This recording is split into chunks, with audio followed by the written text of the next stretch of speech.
Hello, Spacetronauts. Welcome to the launch pad, and here we are, back on the crew of the USS Resolute. I guess back on board, right? To do part 3 or episode 3 of our playthrough of Star Trek Resurgence. It's been a bit of a while. I've been traveling, so I'm back in action. Hopefully, I can get through things a bit quicker. But let's kind of see where we were.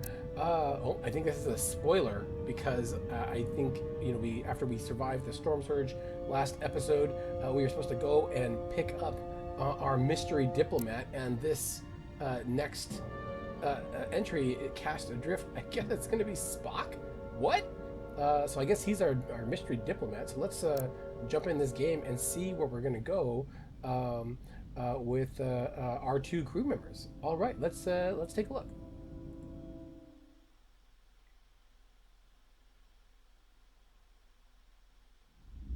Cast adrift.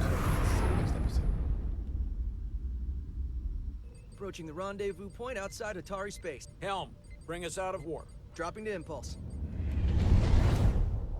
All right, here we are. Ionic interference surging, Captain.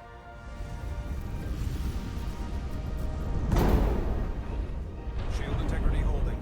We can take it. We are at the correct coordinates to meet the shuttle. Commander Rydek, find us our diplomat, if you will. Aye, Captain. Let's reduce the noise. Filter out environmental signals. I can manually tune what's left for Federation signal types. Twist this mouse around. There we go. Did it. I've located the shuttle. Opening comms. On screen. Oh my gosh. What's Shuttle going on? to Resolute. Shuttle to Resolute. Debris field. Lost maneuvering. That's not Losing. good. I can't get it any clearer. Oh, wow. Won't get a transporter lock. It's just not happening. Power up the tractor beam. We'll pull them directly into the docking bay. That sounds smart. Hey, it's our new crew friend. Diaz, you good to run the tractor emitter? Yes, sir. You sure? I'm sure. The Gracie. Come on, Diaz. Alright, so looks like I'm gonna be in control. First thing, lock onto the shuttle and stabilize the rotation. Alright, so I have to find the shuttle. And got it. I got you guys. Here we go.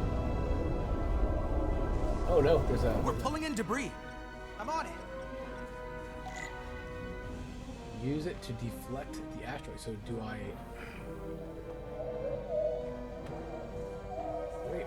Oh, here we go.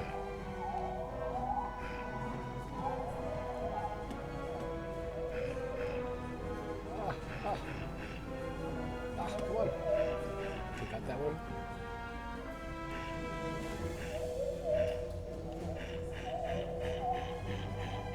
That one. One more. Oh, it hit it. Oh no. It took me a while to figure this one out. That's gonna take out the shuttle. Here's the bridge. There's a large piece of debris headed for the shuttle. The tractor beam can't handle it. Can our shields take it? I believe so. Commander Rydek. Whew, I didn't fail it after plot all. an intercept course. On it. All right, how come I have to plot the course? Here we go.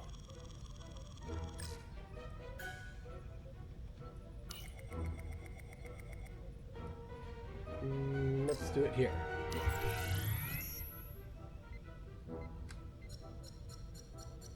Right there. Right. There we go. Here we go. Maneuvering Oh, thrusters shouldn't the bearing con officer 53 do Mark that? 17. 200 meters on an intercept course. Maneuvering. I guess it's too tough for the con officer. Got it. Whoa. Someone's working hard on the bridge. So we can bring in the shuttle now. All right, let's do it. So I gotta refocus it. And pull them on in.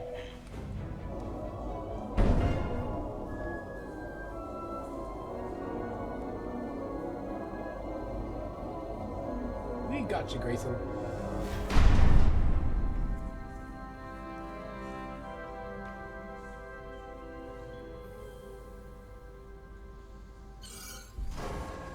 We got the shuttlecraft on board. Good job. We're on our way down to meet them. All right, we did it. Do we have the shuttlecraft? Is it going to open now? Oh, looks like it is. It is Terra Spock. firma, so to speak. Ambassador Spock. I get to talk to him first. Welcome aboard. The captain will be right down to meet you, sir. In that case, I will wait for him here. All right.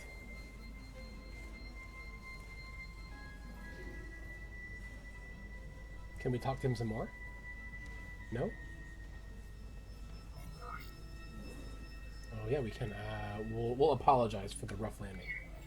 Apologies for the landing, Ambassador. I was operating the tractor beam, sir. I take responsibility. It was not the smoothest transit, but you got us here safely. That is what matters. We thought we were prepared for our arrival in Hotari space, but it is evident my craft was not sufficiently robust for such intense ionic activity. The storm has been pretty intense. There was an His element face that looks was amazing. most unusual. Before you came to our aid, our maneuvering thrusters and impulse engines were rendered inoperable.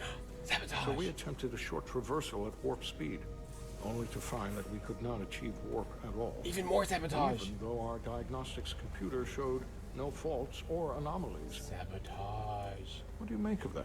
I think maybe All sabotage. indications say that warp speed is possible, but in practice, we find it is not. I don't think we should speculate, right? That's not logical. I'd rather investigate than speculate. A sound principle. Oh, he's impressed. Take readings, run some additional diagnostic checks, and we'll get to the bottom of this.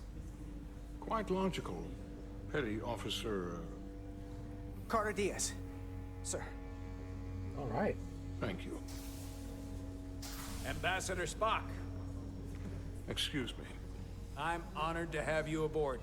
I'd like to get right to it. We're already behind. Yeah. Carter, way to go. Impressing ambassadors. That's exciting that it's Spock. I mean, I guess... I mean, who else could it be if it's going to be their best diplomat? Provocation of two wars. So this is our next thing. So we're going to talk to Spock, Jara, and our command crew. Ambassador Spock, my senior staff.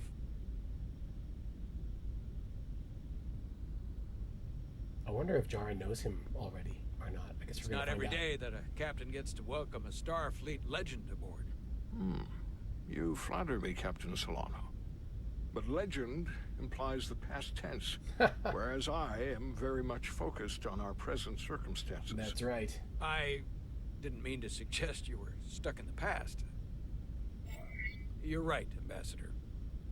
But we do need his Most experience. Diplomatic choice of words. Your experience comes from the past. But our present situation calls for it. True enough. We were hoping you could fill us in on the details. We got the basics from Starfleet. Two formerly peaceful neighbors are now on the brink of war. Indeed. And the tension between them grows fiercer by the hour. Alright, so let's look at the situation. Ooh, pretty. Lydia and Hotari. The Lydians are the more advanced species. They made first contact with the Hotari over a century ago. This is Tau, the Hotari moon. Tau. It is rich in dilithium, and for decades, the Hotari and the Elydians have shared a mining operation there.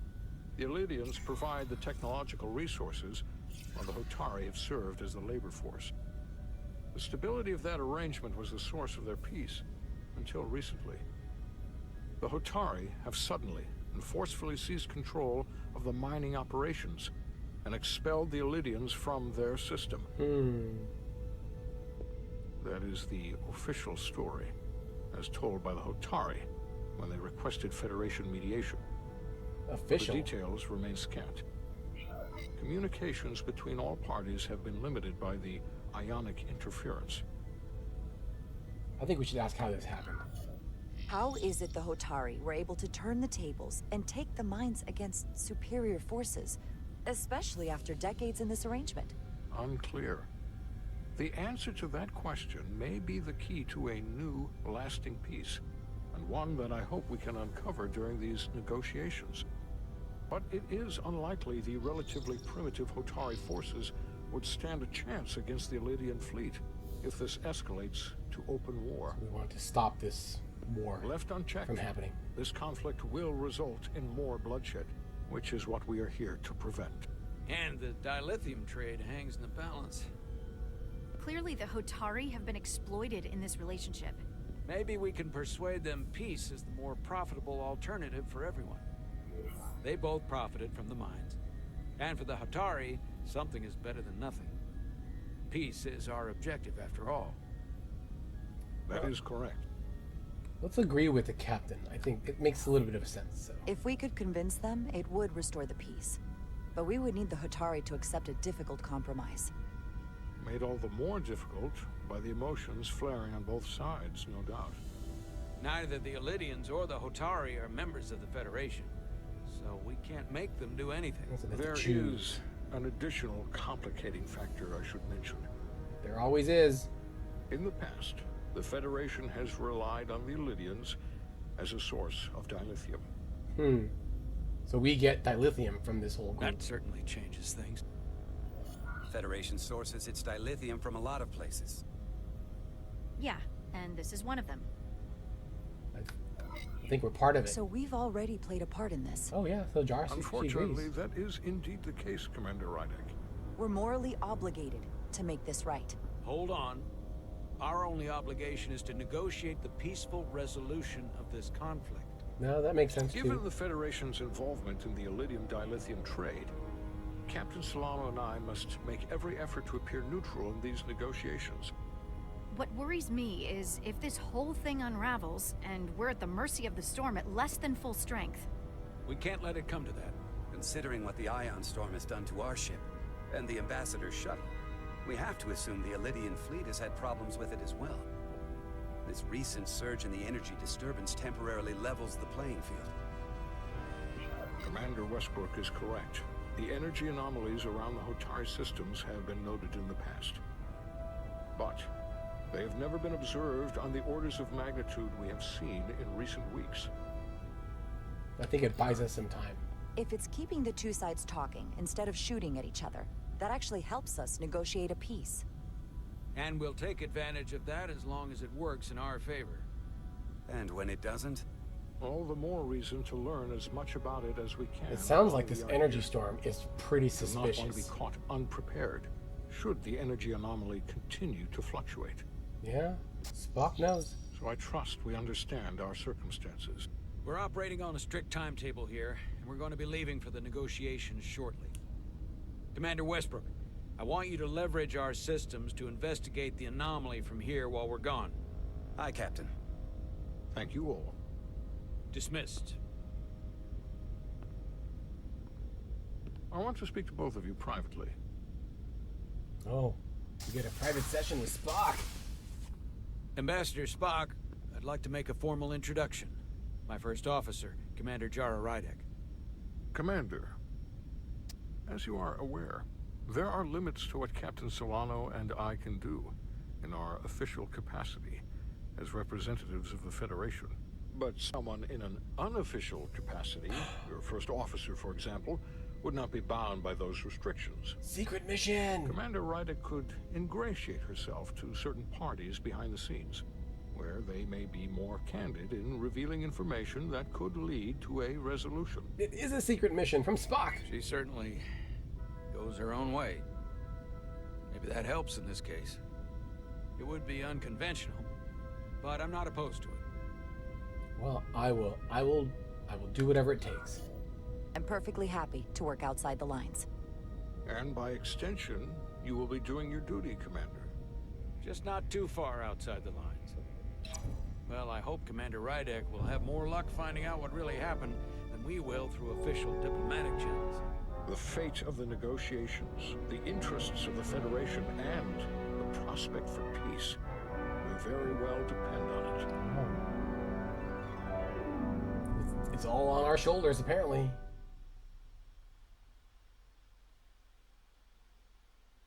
All right. Let's find out real quick what Spock thinks of Jara. So what does he think? He says he noticed her support for Captain Solano and her distinct perspective on the dynamics of the Hotari-Alidian conflict during the mission briefing, and her positive attitude when presented with her back-channel mission. Okay, so he just noticed it. He doesn't think much about it yet. And he does not think anything about Cotter. Okay. All right. I guess we didn't impress him too much, but we'll try next time. Is it our next mission? Navigational complexities.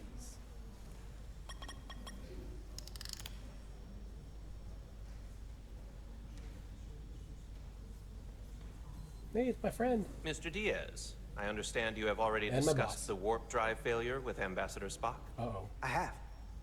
It is imperative that the Ambassador's shuttle be flight ready.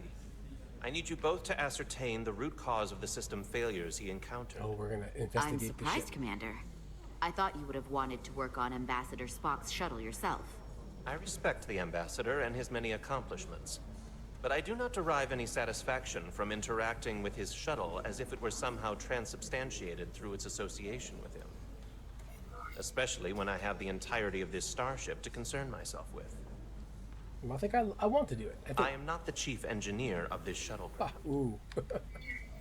The ambassador asked me to take a look, and I'm ready to crack this thing open. Let's do it. Good. You could learn from Mr. Diaz's focus. I'll take notes. Oh, we're making our Then I friend will look leave bad. you to it. Make note of any abnormalities in your report. Carry on. It seems like he's warming up to us. Yeah. Even Chovok has to look at that face and know you've earned some real respect. And I have to admit that I owe you one. You were right to make me go first. I don't know what I was thinking. You don't owe me anything. You did the smart thing. You've pulled me out of trouble how many times? Call it even. Okay. At the very least, maybe I can track down that bottle of Saurian brandy you're still on the hook for. But first, we have work to do. All right, let's look at this shuttle. All right, we had two things that happened there. So Chovak. Oh, he approves of our eagerness to work on the shuttle, and Edselar is reminded about how much she enjoys our friendship. That's so nice, Edselar. Thank you so much. All set. Let's run the diagnostic. All right, let's do diagnostics. Let's go, boop. And let's begin. So, I know about your talk with Miranda. Uh-oh. You do? That's our friend who She is sent me a priority one somewhat dispatch interested right in after us your from the last conversation. episode. I'm happy for you. Both of you. Thanks. But I'm only going to tell you this once. Don't screw this up. Because I would be very unhappy if you tried this out and then, I don't know, 6 weeks or 6 days later, I have to start splitting holidays between the two of you. That's right. We may or may All may because or may not things start went dating. south and you're not on speaking terms. Well, let's have some faith, That my just friend. isn't gonna work for me. You really don't believe in me, huh? It's not you. Or her. Just running the numbers, and things don't work out more often than they do. Ooh, not a romantic Edselar. I like my friends, and I like our group. I don't want to lose that. We'll Is still that be thing friends. done? Yeah, it's wrapping up. Let's see. The relays along the primary EPS are blown. The backup relays are all intact. An EPS overload from the warp drive could cause that. But how did the shuttle end up dead in the water? Huh. Well, maybe the ship's data recorder can tell us something. We're gonna download some stuff. It's kind of easy to like miss what you're trying to hit with this system. Yeah, let's go all the way there. Here. What is that? They were only about 8 minutes from their plotted warp point. No faults, just those warnings. What are they? Well, let's check this one. Warp field inversion. Warp field became inverted suddenly. I've seen this happen when the center warp coil cracks. A cracked warp coil throws a fault code. Still, we should take a look. What else? Cascade failure. There was a complete warp cascade failure. Wow. They're lucky the shuttle didn't turn inside out. Makes me think the computer panicked on the warp field equation. Subspace variance. Subspace variance out of tolerance. Is that a subspace anomaly? What does that mean? Because there's always it an means the anomaly. main navigation array lost sight of space somehow. Will the array going offline cause that? Yes, but it should have also thrown a fault code. Any one of these failures should have thrown a fault. If it was caused by a system failure. None of this caused the relays to blow. Roll forward to when that happened. It's Yes, really ma'am. starting to sound suspicious, isn't it? So here, they take a moment to get their bearings and they attempt to re-engage the warp drive. There. That's the relays blowing. And look, there's another warp system alert. They're all the same. Subspace variance out of tolerance, or warp inversions. Finally, there's a complete warp cascade failure. Yeah, super Then sus. it's one of two things. Either a warp coil is cracked or the navigation array is offline. That makes sense. Divide and conquer. You want to check the warp coils or the navigation array? I'll check the other. Let's do the Not navigation array overcomplicate because this. she seems One to of these have systems experience is with the likely warp broken. coils quite. I'll check the navigation array. So to go inside or in the front. Your tricorder can record and analyze data. Looking through it will reveal the unseen. Use two or to equip or host your tricorder and trigger to scan glowing objects. You gotta be close to some objects to scan them. Okay. Alright. Watch the frame. Got it. So let's pull out our tricorder.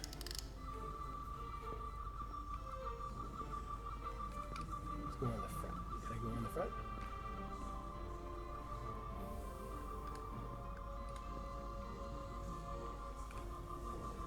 Maybe I gotta go inside. Can we go inside?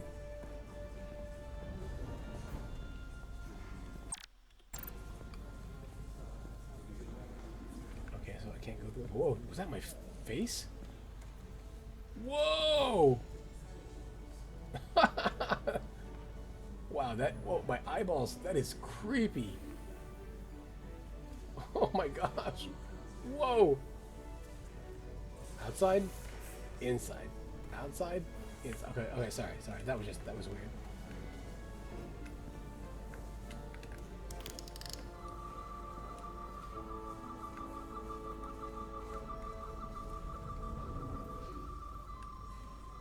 So, am I scanning it? Do I got it? I think I still have to go inside. Let's go back inside. Oh, but it's closed, so I can't go inside.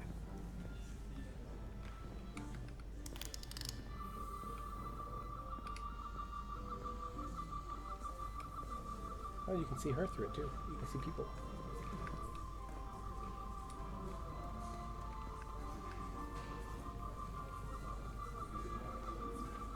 So I'm trying to scan it.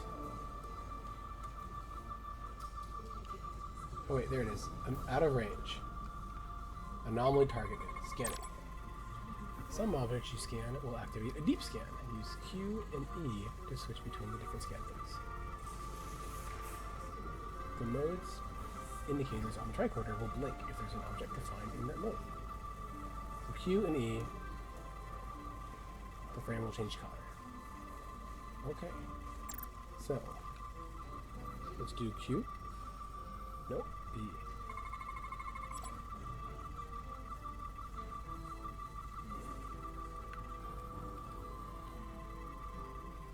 It says 1 of 3 anomalies detected. Is there more?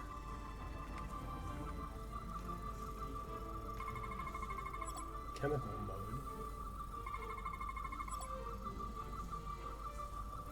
Alright, looks like we got them all.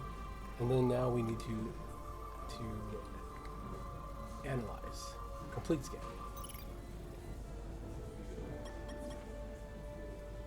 Navigation array checks out, so it must be a coil. Except it's not. Checked and double-checked. Well, the readings don't I lie. only checked it once. Should I go double check? Here comes the security detail for the way team.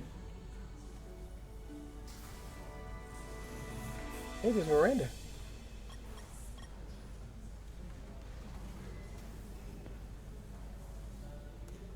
Hey. I'm not here. We're escorting the negotiating team to the surface as soon as they come down from the bridge. I don't want to interrupt some important work. I was just hoping to see you before I go. The captain and the others will be here any minute now. Should be an interesting ride down to the surface. Well, I think she's got an important job. You're the one with the important job to do. Keeping the captain safe. And Ambassador Spock. He raised his Doesn't eyebrow. always feel that way. Baking in the hot sun, standing guard next to an empty shuttlecraft. But it has its moments. Hey, Maris. Aren't these those button pushers you're always hanging out with? And you're the phaser jockeys we always beat in Parisi squares, right? All aboard for Hotari. That another one of the captain's railroad things? Gotta be. I just usually zone out by the time he gets to the whole, steam engines were the warp drives of their day part. Oh, I guess he likes trains. Get y'all later. You don't want to miss your train. I do have to go. Be safe. Not gonna lie, I'd rather not leave right now. We'll just tell her to come back More safe. important things on my mind. Let's do that. I think kissing right now is a little unprofessional. Do me a favor. Come back safe. Deal.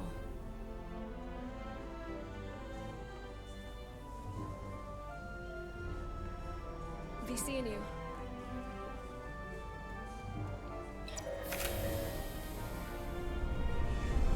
Oh, there goes the shuttle.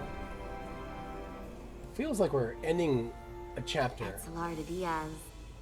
If you could float back down to reality, we still have a ways to go. Yeah, let's go look at the shuttle. All right, where were we? So, the warp coils in the navigation array are fine, but the nav computer doesn't seem to think so. I'm out of ideas short of field stripping the shuttle from bow to stern. You wanna take this out of the shuttle and throw it on the bench? Oh, real hands-on maintenance. I like it. No, we're gonna take everything out. Okay, the nav computer is patched into the ship. The ship's computer can double-check our work. If the shuttle's nav computer is putting out false data, we'll know it. Let's run through the shuttle's logs again. Running now. All right, let's do it. What are those rings? Okay, here's the first error. Same. Warp field inversion and a cascade failure. However, the Resolute computer doesn't show the same subspace variance. We're in the same conditions that the shuttle was in when it failed. Why wouldn't the ship's computer get a matching result? What if the subspace variance was a momentary occurrence? That's a possibility, and it would explain why the simulation under our current sensor readings failed to reproduce the issue. But a subspace anomaly strong enough to cause a warp field collapse would leave graviton ripples for days. Let's run with the momentary subspace variance theory for now. Roll forward to the shuttle's attempt to re-engage the warp drive. We need the conditions of space around the shuttle at the moment of warp failure. Resuming simulation. You know, like the more that we look at this, the more it looks like it was manufactured, this crisis on the shuttle. Here we are again. Error in warp field calculation. Cochrane formula variables are out of range. That right there. Take the shuttle sensor data from that moment. Computer, why did the warp field calculation fail? Warp field pressure returned non-orthogonal. Results are undefined. That doesn't help. Wait, What if we use a different ship? Non-orthogonal? So Put it the was a math Resolute problem? into the simulation instead of the shuttle. Yeah, it should warp just fine. Unless... Computer, run the simulation with the Resolute. Resolute simulated. Computer, give me manual control on the warp power. Alright, let's raise it. Static field intensity, warp 1.1, 1.2, 1.3. Warp pressure is destabilizing. Error in warp field calculation. The warp drive has experienced a system-wide cascade failure. And we're stuck. Warp field collapsed. Subspace variance is out of tolerance. Cochrane formula results are undefined. Bingo. What-o? The same moment when the shuttle failed to warp, so did the ship. Whatever happened to the shuttle just happened to us. The Resolute will not sustain warp. So we are trapped. We can't leave Hotari space. Oh wow, we're trapped.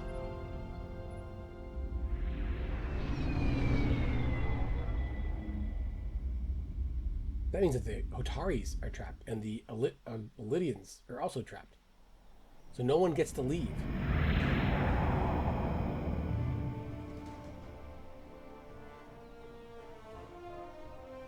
This feels like a pretty good place to stop for now. We've uncovered a couple things. We found out why, first of all, we met Ambassador Spock, Seat of Power. So this is the next episode. I think we will stop here. We'll do this one next time. Because we had a lot Spock, Captain Solano, welcome to Hotari. We are honored you've come. My name is Tyler Saltaris, Minister of Diplomatic Affairs. The honor is ours. We're gonna stop here, where we've met Spock. Here he is, looking pretty good. He admires Jara. Not impressed very much with Carter, and A, we rescued him, so hey, that's great. B, we realize that he has to find a peace deal between the Elydians and the Hotaris, but he's asked Jara to go on a secret mission for on the back end to get more intelligence. So Jara has a secret spy mission. Carter, meanwhile, is trying to figure out what the deal is with his shuttlecraft, because it was tumbling in space when we had to rescue him, and it seems like it's a bigger problem because we discovered that the Resolute can't leave Hotari space either. Has the same problem. So a lot going on here. We'll play this last bit out a little tiny bit, and then we're going to, I think, kind of hold off for Seat of Power for the next one. So let's see really quickly what Spock has to say to the, I think this is the Elydians, and then we'll kind of do a quick recap. And this is Commander Jara Rydick, first officer aboard the USS Resolute. Yeah, that's me. You'll find she has a keen mind. Yeah. And unique insight into the dynamics between the Hotari and the Elydians. So we're honored to be here. We are honored to be here as representatives of the Federation. I'm so glad. These must be the representatives of the mighty Federation, the reigning authority in the galaxy. Or so we've been led to believe. Whether that's true or not remains to be seen. But either way, we're grateful you've made the time to come to our little corner of the universe. And you are? This is Galvin, and this is Citron, the heroes of the revolt in the mines. The opposing sides.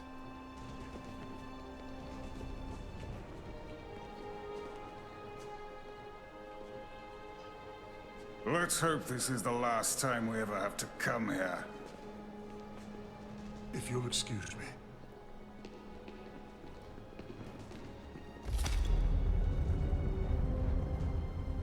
I think we're about to begin. All right. Did you hear the arrogance from that guy? I don't know what we're walking into here. Well, let's keep an open mind. Something. That may be true. But let's keep an open mind going into the negotiations. Hopefully he's just one voice amongst many. Then let's hope he's the outlier. The Hotari have invited us as their guests, so we must show them the proper respect. All right. Yeah, so we're going to stop here as we go into the Seat of Power. and we have to show some respect to the Hotari. We have to also figure out what the deal is with the Elidians, and then we'll hopefully find a way through this diplomatic crisis over the mining of dilithium. Maybe get a better deal for the Hotari. Maybe get the Elidians to accept, kind of come off their high horse for a bit. But curious if what you think of the choices that I made so far. I don't think we kind of got anyone upset anyone as much as we did last episode, where we really got Captain Solano ruffled and hot under the collar with our answers. But we'll see how it goes. And thank you all for joining us. Whoops, I don't want to exit. No. Well, there you have it. It looks like we got through this episode without upsetting anyone, like we upset Captain Solano last episode. And curious to know what you think about my choices. Would you have picked anything different? Would you have gone a little more aggressive? Would you have kissed Miranda as Carter? I don't know. Felt a little forward to me at this stage of the game, and I think that Edsolar is a bit worried about their triangle of friendship. So we'll have to see. But at least Commander Chobak is getting a little bit more comfortable with us as engineers with him, and we'll see how we can go in the next one in this seat of power section to first meet these two signs, and maybe we can get a better deal for the Hotaris. Maybe we can get the Elidians to come off their high horse for a little bit, and find a good middle ground that will keep that precious dilithium flowing. And let's hopeful that Carter can figure a way out of the Hatari system. Now that we know that we can't go past warp 1.3 or even sustain warp right now, so it seems like someone is keeping us in the system. We'll figure all that out in the next episodes to come. Let me know what you think in the comments below. If you did enjoy the episode, please like and subscribe, and I will see you all in the next one.